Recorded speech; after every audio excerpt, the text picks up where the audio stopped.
Buddy Holly is one of the brightest stars in rock and roll history, a musical pioneer who captivated listeners with her signature horn-rimmed glasses and catchy melodies. Holly's illustrious career ended on the 3rd of February, 1959, a day the music industry will never forget. Now his brother is breaking his silence to reveal the truth we never knew. However, there are untold stories and hidden truths behind famous songs and tragedies. What has long been buried about Buddy Holly? What was his impact on music? Discover the truth revealed by Buddy Holly's brother. Buddy Holly's musical origins. In West Central Texas, a revolution in light music is underway. Buddy Hall, born Charles Hardin Holly, was born on the 7th of September, 1936, in Lubbock. He was named Buddy Hall. Buddy is the youngest member of Holly's family, and he is the youngest of 3 siblings: an older sister named Patricia, 2 older brothers named Travis and Larry, and Buddy. While Ella worked as a housekeeper, Lawrence worked as a tailor. Buddy received a lot of attention and encouragement as he developed his musical abilities, even though his family was very poor. Despite their financial situation, they were caring and supportive. Buddy's mother and older brother were the ones who initially discovered his gift as a musician. A talent event was held in Buddy's hometown when he was 5 years old. He went on stage and performed. Imagine that young Buddy, who can barely reach the kitchen counter, boldly walks onto the stage while playing a toy violin without hindrance. However, this was not enough to prevent Buddy and his brothers from attracting the attention of the judges, who eventually decided to award them $5. There was a time when talent shows and toy musical instruments were not a part of everyday life. After the outbreak of World War II, Travis joined the Marines with Larry, and he was present at the Battle of Iwo Jima. There is a young man named Buddy who is on the verge of discovering his life's mission in Lubbock. Travis gives Buddy an acoustic guitar as a gift after the brothers return home from the war. This is a gift that will change Buddy's life forever. To fully immerse himself in the world of music, Buddy received some basic instructions from his brother. At that time, it seemed that Buddy's guitar had become an integral part of his personality. As Buddy grew older, his lifelong passion for music blossomed. It was the sound of country western music, influenced by Hank Williams, that piqued his interest. He is attracted to many different styles of music. Through collaboration with close friend Bob Montgomery, he expanded his musical knowledge by delving into the complex rhythms of country music. Buddy's secret interests in 1950s Texas were country music and blues, even though white musicians were more interested in country and country music. Artists of African descent were the primary performers of country and blues music for audiences. Buddy and Bob often got into the family car early in the morning and listened to distant radio stations, listening to deep, modern R&B music. At the same time, they will listen to the radio. At the height of rock and roll's popularity, Buddy was completely enamored with the genre, especially with Elvis Presley. After witnessing Elvis Presley's passionate performances, Buddy realized he had found his true purpose. He would perform at community gatherings as part of his duo with Bob Montgomery, known as Buddy and Bob. He also occasionally snuck into bars to watch black artists perform. Even though they only played white music in their shows, Buddy's passion for R&B remained steadfast. In 1956, Buddy's contract was renewed by a talent scout working for Decca Records, which marked the beginning of his breakthrough. Given that Decca wanted Buddy to pursue a solo career, Bob had no choice but to give up. Blue Days, Black Nights, Buddy's debut album, recorded in Nashville, was not promoted by Decca, even though it sold thousands of copies. Buddy was frustrated that the record label did not support their efforts to control his music, including blocking him from playing guitar on his recordings.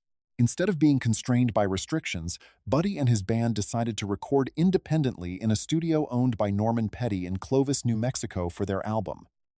During these recording sessions, Buddy and Jerry Allison played the song "That'll Be the Day," which was inspired by a line from the John Wayne film The Searchers. The song was written by Buddy and Jerry Allison, each of whom contributed to the songwriting. Decca did not decide to release the song because the record label made a mistake in the mixing process, and instead marketed the tune "Modern Don Juan" without success. With their contract with Decca ending, Buddy faced a new challenge. During the next 5 years, the record label continued to retain ownership of his music. Buddy and Jerry's promise at Clovis was recognized by director Norman Petty, and as a result, they returned there.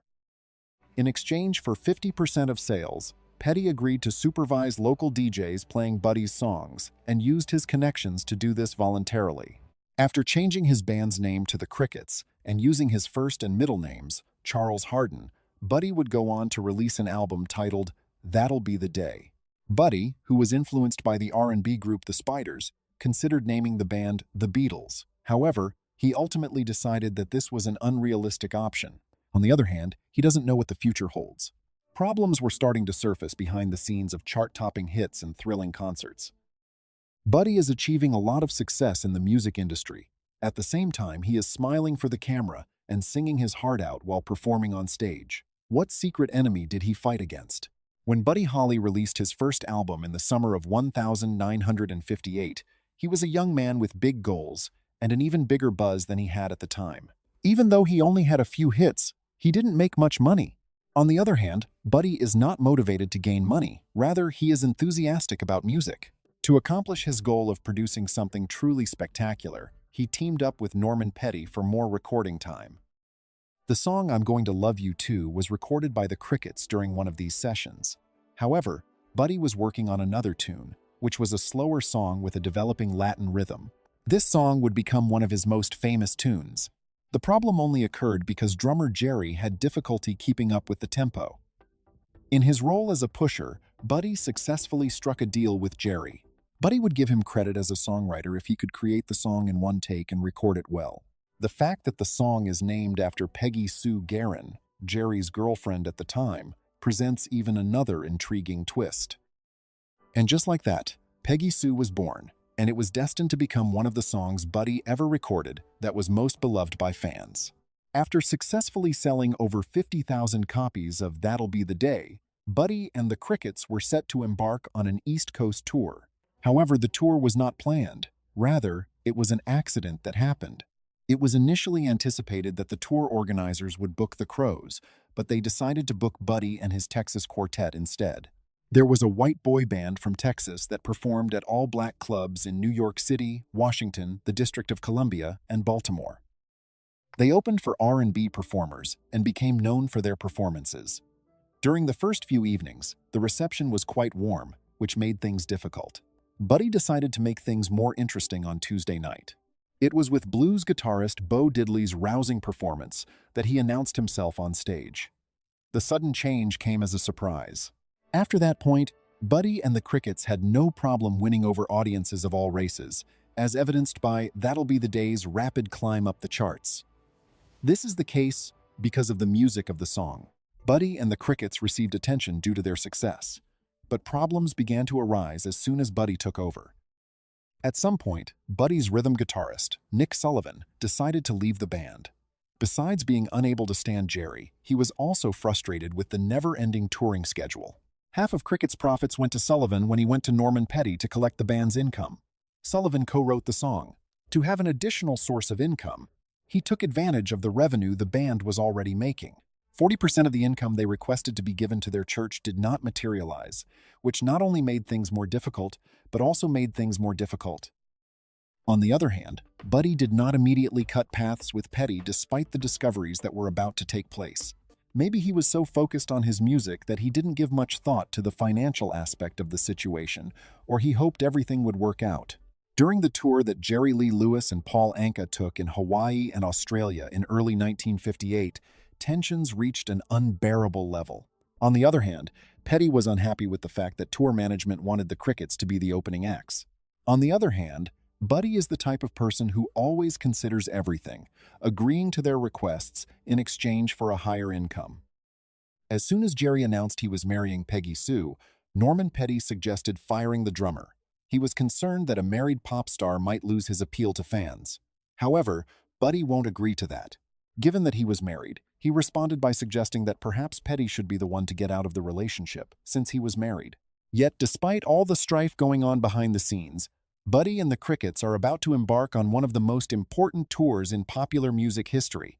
They began their journey to London on the 29th of February 1958. What these men did not realize was that their influence on the British music industry would be so great that they would become a driving force for future superstars like the Rolling Stones, Eric Clapton, and the Beatles. Rise to stardom. In the summer of 1957, Buddy Holly was embarking on a journey that would lead him to a significant turning point in his career. Because That'll Be the Day topped the charts and sold more than 50,000 copies, Buddy and the Crickets were able to establish themselves as a leading band, appropriate for making a significant impact all around the world. Music culture centered on rock and roll. At that very instant, they were on the verge of embarking on a journey that would permanently alter the landscape of the music business. Following the triumph of That'll Be the Day, Buddy Holly went on to have successful songs such as Oh Boy and Peggy Sue. This marked the beginning of a new chapter in his extensive career. In addition to becoming blockbusters, these songs have also become musical emblems for the younger generation, since they convey the vigor and passion of the eras in which they were being written. They create a unique and appealing musical style by combining elements from country music, rock and roll, and rhythm and blues in a way that is harmonic.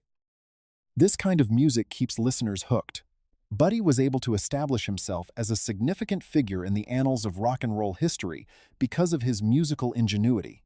He left an indelible impact, not only on his musical career, but also on the musical landscape of the United States. The fact that Buddy is so successful is primarily because he is a talented musician, yet his style also helps him stand out in the eyes of the audience. Buddy generated a whole distinct image in comparison to his contemporaries, who frequently sought to achieve a sleek and elegant appearance. This was accomplished through the use of his distinctive thick-rimmed glasses and his active performances. A breath of fresh air was delivered to the music culture of that period by his one-of-a-kind geek-chic look, which not only grabbed notice but also brought forth excitement. He can create unique moments in his performances because of his powerful stage presence and his ability to engage with the audience while he is performing, which leaves them anxiously anticipating what he has to offer. One of the most significant accomplishments that Buddy Holly and his band, the Crickets, accomplished was making appearances on national television series like The Ed Sullivan Show and American Bandstand. This is not only a significant stage, but it also presents them with the ability to communicate with a vast number of people throughout the United States. The appearances that they made on these shows contributed to the enhancement of Buddy Holly's popularity and helped him establish his position within the country music industry. Buddy is considered to be one of the most influential people in the history of rock and roll due to his exceptional musical abilities, distinctive personal style, and capacity to command the attention of listeners. In the summer of 1957, Buddy Holly was embarking on a journey that would lead him to a significant turning point in his career. Because That'll Be the Day topped the charts and sold more than 50,000 copies, Buddy and the Crickets were able to establish themselves as a leading band, appropriate for making a significant impact all around the world. Music culture centered on rock and roll. At that very instant, they were on the verge of embarking on a journey that would permanently alter the landscape of the music business. Following the triumph of That'll Be the Day, Buddy Holly went on to have successful songs such as Oh Boy and Peggy Sue. This marked the beginning of a new chapter in his extensive career. In addition to becoming blockbusters, these songs have also become musical emblems for the younger generation, since they convey the vigor and passion of the eras in which they were being written. They create a unique and appealing musical style by combining elements from country music, rock and roll, and rhythm and blues in a way that is harmonic. This kind of music keeps listeners hooked. Buddy was able to establish himself as a significant figure in the annals of rock and roll history because of his musical ingenuity. He left an indelible impact not only on his musical career but also on the musical landscape of the United States. The fact that Buddy is so successful is primarily because he is a talented musician. Yet, his style also helps him stand out in the eyes of the audience. Buddy generated a whole distinct image in comparison to his contemporaries, who frequently sought to achieve a sleek and elegant appearance. This was accomplished through the use of his distinctive thick-rimmed glasses and his active performances. A breath of fresh air was delivered to the music culture of that period by his one-of-a-kind geek-chic look, which not only grabbed notice but also brought forth excitement. He can create unique moments in his performances because of his powerful stage presence and his ability to engage with the audience while he is performing, which leaves them anxiously anticipating what he has to offer. One of the most significant accomplishments that Buddy Holly and his band, the Crickets, accomplished was making appearances on national television series like The Ed Sullivan Show and American Bandstand.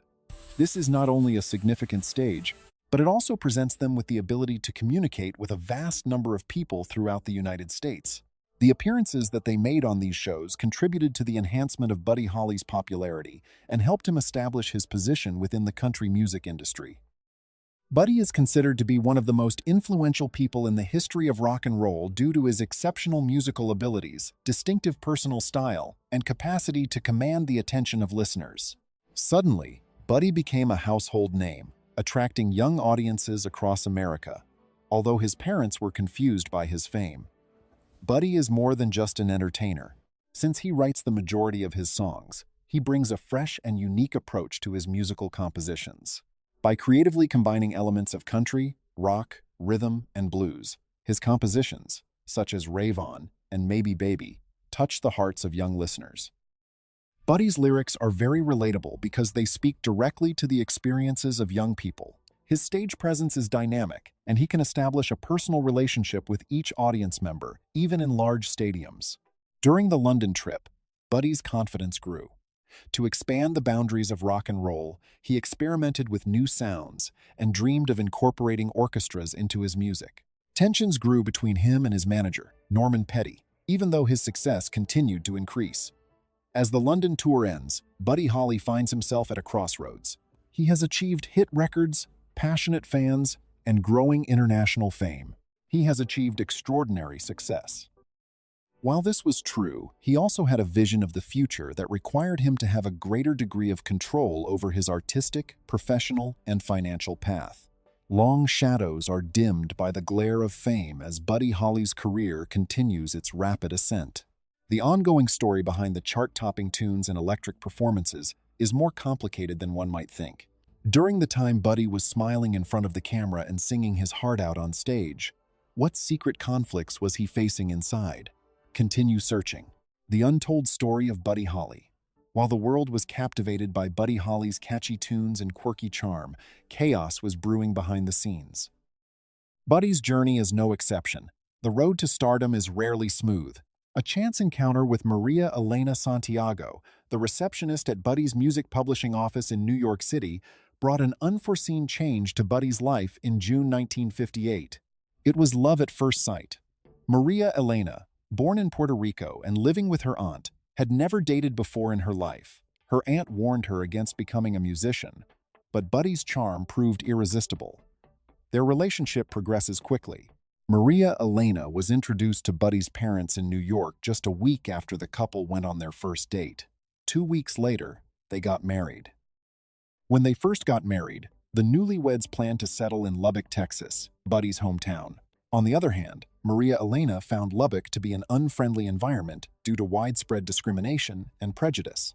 The breaking point came when a waitress at the ice cream shop completely ignored her. Maria Elena suggested they move to New York City when she realized the importance of creating a more friendly atmosphere. Buddy was always supportive and agreed without hesitation. For the next half year, Buddy immersed himself fully in the vibrant environment of Greenwich Village. He attended poetry readings at local coffee shops, experimented with different musical styles, and harbored great aspirations such as working with musicians such as Ray Charles and Mahalia Jackson. Buddy even entertained the idea of pursuing an acting career until he realized the creative energy of the village. Despite his success, Buddy found himself in serious financial trouble. His royalties were held in accounts held by his manager, Norman Petty. On paper, Buddy seems rich.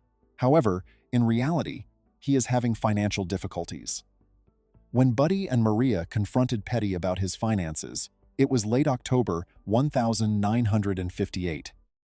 They were surprised to learn that Jerry Allison and Joe Malden, both members of Buddy's band The Crickets, had been Petty persuaded to continue working under his management. Talking to Petty was not pleasant at all. Petty's response to Buddy's request that he be given control of his money. Buddy escapes Petty's control thanks to Maria's warning. However, this comes at the cost of losing to the Crickets. The trip home was somber, symbolizing the end of an era and the beginning of a new chapter in Buddy's life. Despite the disappointments, Buddy's passion for music remained undiminished. He then began looking for new opportunities, one of which was becoming a music producer. A young artist named Ritchie Valens is identified as one of his first students. In Ritchie, Buddy recognized the enthusiasm and passion for music that would become the driving force behind his career. However, stories began to spread about Buddy's personal life. A brief affair with an older married woman and wild stories about a possible love triangle between Little Richard and his girlfriend added to the pressure Buddy was feeling. See, these stories are told to Buddy by people who already feel pressured. Maria Elena continues to be a strong support for Buddy through these trials and tribulations. As he navigated the music industry, she was by his side, supporting him and giving him advice. Even though it's just a short story, their love story is very strong and sincere. As Buddy's star continues to rise, he begins to become more ambitious in his dreams. During his discussions, he discussed working with orchestras and adding strings to his music in ways that had never been done before in the rock genre. Not wanting to rest on his laurels, he continued to push the boundaries of what was possible. Buddy's decision to embark on the ill-fated Winter Dance Party tour in early 1959 was a fortunate event during this tumultuous period. There were long bus rides through the icy Midwest, making the trip a challenging experience. Due to bad weather, Buddy decides to rent a small plane to get to his next destination. This was a decision that ultimately led to his sad passing. On the 3rd of February 1959, Buddy Holly took his final flight, a day that would forever change the landscape of rock and roll with its profound impact. On this tragic day, the world lost 3 shining stars. Featuring Buddy Holly, Ritchie Valens, and J.P. Richardson, also known as the Big Bopper. How did these 3 young men, all extremely intelligent, find themselves on a small plane in the middle of an Iowa winter? Let's go back in time and explore the series of events that led to this tragic period in music history. In the cold winter of 1959, the Winter Dance Party tour, which included a grueling series of shows across the Midwest, was the start of it all. Imagine an energetic young band traveling across Minnesota and Iowa, performing night after night in many small communities. Conditions during the tour were extremely harsh. The band members take an old bus with a malfunctioning heating system and take a winding road through the icy countryside. Performances are scheduled almost every night, so the schedule is extremely demanding. The weather in winter is especially harsh, with temperatures dropping significantly below freezing. The cold made the old bus unable to withstand the weather conditions, and one drummer even suffered frostbite on his feet. Everyone was affected, but Buddy Holly was especially affected. Buddy, who had just parted ways with the Crickets and their manager Norman Petty, decided to go on tour to make some quick money. He brought in Waylon Jennings as his new bassist after the split. Ritchie Valens, best known for the song La Bamba, and J.P. Richardson, also known as the Big Bopper, is also on the list. Conditions on the bus became increasingly difficult as the trip progressed. With the heating system completely non-functioning, the musicians were forced to endure the bitter cold. Buddy was exhausted when they reached Clear Lake, Iowa. He had reached his limit. To avoid a long, icy bus ride to his next destination in Moorhead, Minnesota, he decided to charter a small plane. The decision to fly isn't based solely on comfort. It also makes sense. Before the next show, Buddy will have a chance to do some much-needed laundry if he flies. This seemingly small aspect contributed to the impact of the incident. Buddy and his band originally planned to fly, but fate had other plans for them. Jennings, who was ill at the time, decided to give his seat to J.P. Richardson, a decision that would affect Jennings for the rest of his life. A coin toss was conducted between Ritchie Valens and Tommy Alsop, a member of Buddy's band, to determine who would sit in the remaining chair. Valens won, sealing his fate. Bad weather, a faulty pilot, and instrumentation were considered contributing factors by investigators as they pieced together the details of the crash. Some theorized that ice on the wings was a contributing factor, while others attributed the cause to the pilot's unfamiliarity with the instruments. There is a human story behind the technical troubles. A young man pursuing his dreams and pushing himself to his limits. The accident left an indelible mark on those present at the scene. Add to that the fact that Buddy's wife, Maria Elena, who was pregnant at the time, had a miscarriage after hearing the news. Although the music industry has come together to organize tributes and charity concerts, nothing can fill the void left by these talented individuals. Over the years, the crash site in Iowa has become a pilgrimage site for music enthusiasts and is now commemorated with a glass memorial featuring Buddy Holly, a reminder of the precarious nature of existence and the unpredictability of fate. The day the music died serves as a reminder of both. While this is a cautionary tale about the dangers of trying too hard and the hardships of life on the road, it is also a testament to the enduring power of music. Although Buddy Holly, Richie Valens, and the Big Bopper all passed away too soon, their music continues to be heard.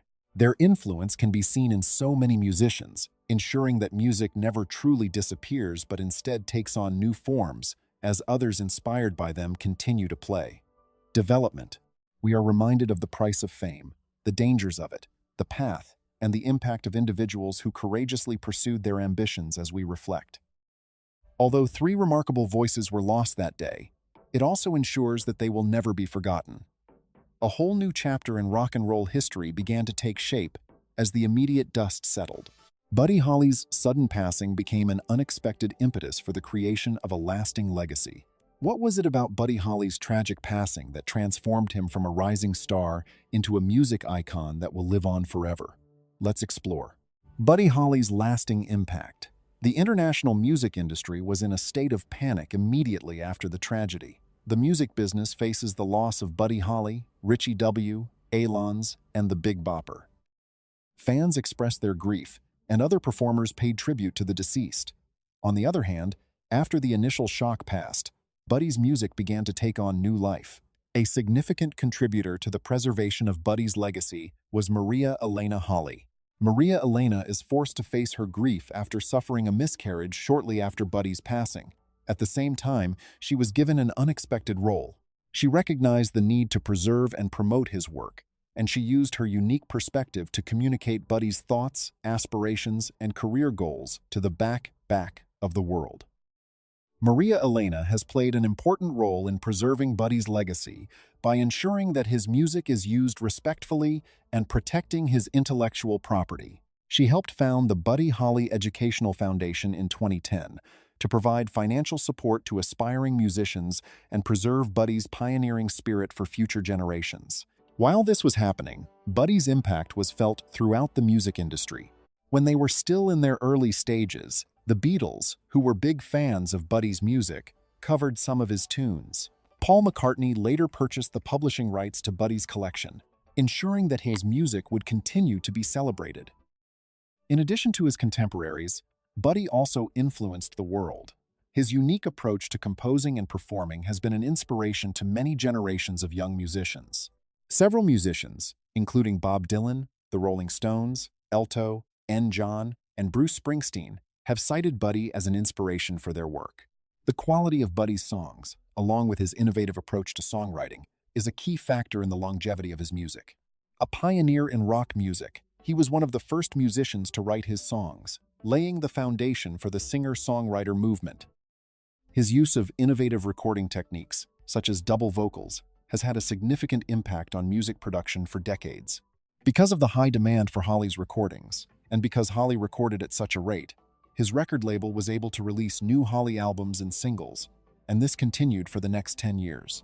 According to, most of these new versions were performed by Norman Petty using unused master recordings, alternate takes, audition tapes, and even amateur recordings, some dating back to 1954 and having low-fidelity vocals. Giant, Buddy Holly's sixth and final new album, was released in 1969. A single titled Love is Strange was released from the album.